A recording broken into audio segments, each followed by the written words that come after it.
Hi, I'm Heather Jo Flores, and I just wanted to share with you a handful of my favorite urban herbs. I've chosen some plants that are very commonly found in most cities, and these are plants that are edible and medicinal and can be used for tea, and you can dig them up and take them home to your own garden, or if you don't have a garden, you can just go out and find yourself some snacks through these plants. So let's jump in.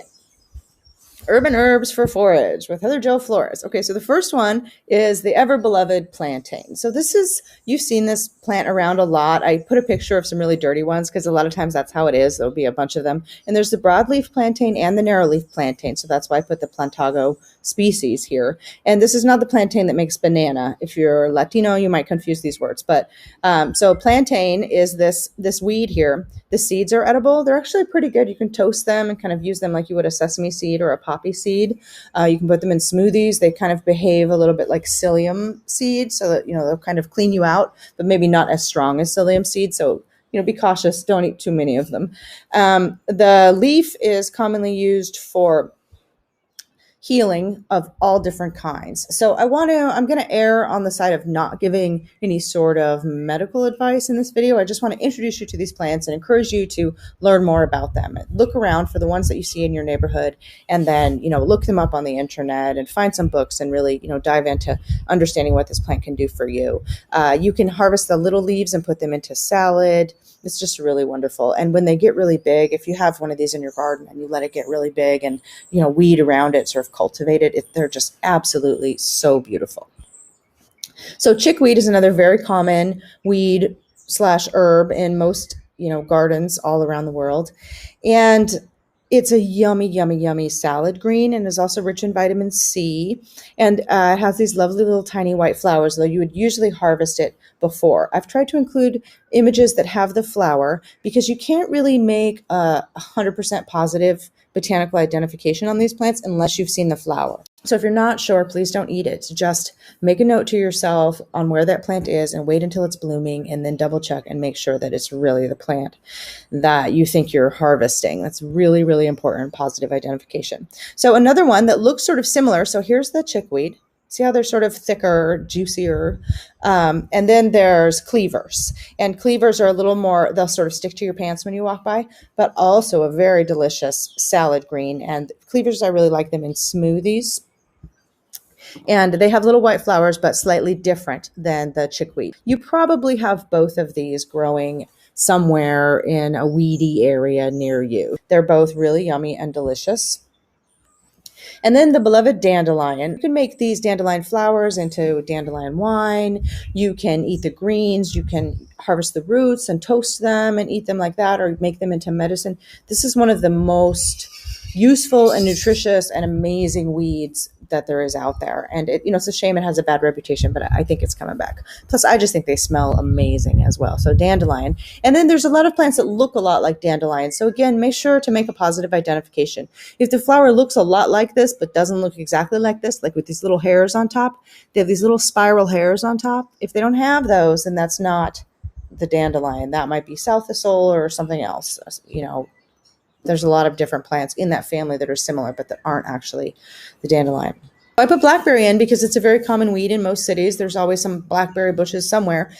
And again, there's lots of medicinal and edible value to all of the different parts of the plant. So obviously the fruits are wonderful and they're really good for you, but the blackberry leaf can really make a delicious tea and be a nice herb. I like to mix a lot of these. I'll dry a lot of these weeds and make like an herb sprinkle. So I'll dry a bunch of the leaves together and then sprinkle them together and put like a little salt and a little cumin, and then use that for all sorts of stuff when I'm cooking or in a salad dressing.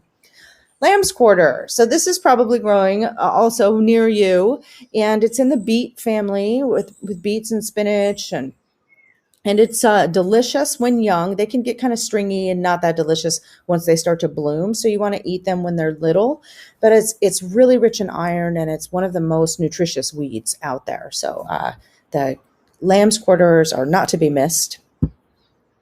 And then lemon balm sort of has a bad reputation for being, it's a very successful plant usually when it's growing. It likes acid soil. It can grow in the shade. It grows and grows and grows, and then you whack it down and it grows right back. And I love that about it. And it makes a really nice tea. And I like to use that tea for just kind of a calming effect and just kind of give me an attitude adjustment.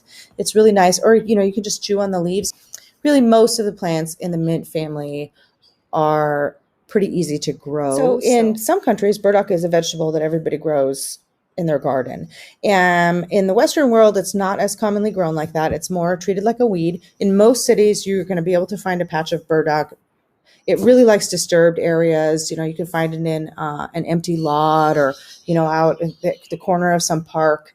And typically it's the root in the first year plants that are harvested. So what you want to do is kind of spot your patch. And this will be a case with a lot of these. The first year you'll go out and you'll just figure out where you might want to forage these things, because you want to avoid super toxic areas. You don't want to forage on the side of a highway. You want to go try to find the marginalized areas in your city, and then you'll be able to find large patches of a lot of these weeds. And then you make a note to yourself, or maybe you take some seed home and put them in your own garden if you have one. And you make a note to yourself and you go back and you harvest them when it's the right time to harvest, because a lot of the time with edible plants, the time to harvest them is not when they're in full bloom. So with burdock, for example, it takes 2 years for it to bloom. And, it's a biennial. So the first year, it just has the big rosette.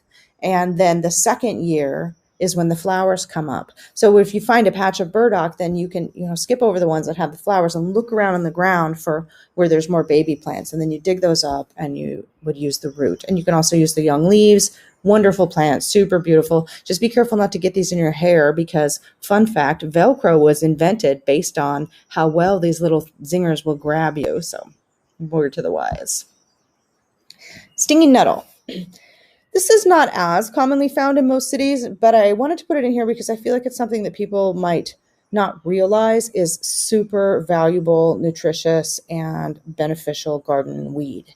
You can certainly find stinging nettle, especially down by waterways in a lot of cities, and you can certainly grow it. I just have some that I grow in a little pot that I love, and that's plenty, and so you want to harvest it before it blooms, and then you can dry or steam the leaves, and they sort of taste like spinach, or you can put them in a smoothie. As soon as they wilt or, get dried, then the sting goes away, and it's just really rich in lots of nutrients and a really lovely weed/herb to harvest and play with. So St. John's wort is commonly used for a lot of emotional issues. It's a calming herb, but it also is a nervine. So it can be healing for wounds and internal injuries. There's lots of different ways to use St. John's wort. And it's one of those that you really need to do your own research and look it up and make sure it's right for you. But I wanted to include this because it's very commonly found in disturbed areas in most cities. So it's got these beautiful flowers. And there's another plant called Hypericum that is like a landscaping plant, and that has 4 petals on each flower. And then these ones have 5. So keep that in mind, that you're not using the common landscaper Hypericum. You want to look for these more kind of weedy edge herbs. And then how you can tell it's called Hypericum perforatum. And that's because see how it looks like it's perforated? So when you hold the leaves up to the sun, you can tell if it's the right plant. And so that's just a little tip about identifying St. John's wort. And I love it. I love the smell of it. It makes this beautiful red oil, which you can rub on your skin. You want to be careful because it can make you more sensitive to the sun. Just a little side note. Purslane. You probably already know this one. It's one of the most commonly munched on garden weeds, edible weeds. It's wonderful, really easy to grow, makes these big, juicy, beautiful plants. You can make it into all sorts of different concoctions, from salad dressing to smoothies to just sprinkling little bits of it in your salad. So look around for some purslane. Some important things to remember about foraging. Make a positive identification based on the flower. Don't eat something that you aren't 100% sure that that's what it is. Obviously, look for local variations and alternatives. If it seems like these species that I've mentioned don't grow near you, then look for a species that is related to them that probably does. And you can ask local gardeners also if they, grow stinging nettle. There's lots of different kinds of nettles, for example, that have similar properties and that probably grow near you, even if that particular species doesn't. When in doubt, leave it out. That just means, if you don't know what it is, don't plant it in your garden. And if you don't know what it is, don't pull it out of your garden. Just leave it out of of your work process until you know what plant it is. Don't eat it, don't harvest it, don't do anything to it unless you are sure what plant that is. You could make some terrible mistakes and kill an endangered species, or you could plant something that's going to take over your garden. So really take the time to educate yourself about the plants that you handle. Avoid foraging in toxic areas. I mentioned that earlier in the video.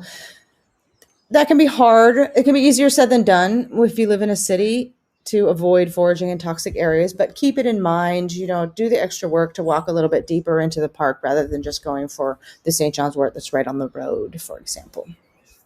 And then definitely check, a lot of times along railroad tracks, there will be a lot of these herbs will grow, but I don't recommend harvesting along railroad tracks. There's a lot of issues around that. So just be mindful of what's around you when you're harvesting plants to avoid poisoning yourself. Clean all parts thoroughly before ingesting. So that just goes along with, even if you're harvesting in the park, if you're in the city, you're in the city. So take them home and, clean everything, wash it, sometimes with soap and water. You can run stuff under hot water. Just take your time sometimes it's not as obvious that an herb is dirty as it would be if it was like a vegetable, but still, wash everything really well. And then always leave more than you take. Don't ever, ever, ever find some really cool patch of stinging nettle and just take it all. That's not cool. Even whether you're in the wilderness or you're in the city or no matter where you are, always leave more than you take. If the plant has gone to seed, then take a little bit of the seed and spread it somewhere. Keep in mind that there's a lot of people who might be coming back to this place to harvest, and, don't take more than your share. That's it for our Urban Herbs slideshow. Thanks so much for being with me. And, like and subscribe my YouTube channel and share this video. And join us at freepermaculture.com. There's lots of awesome resources there for you. See you soon.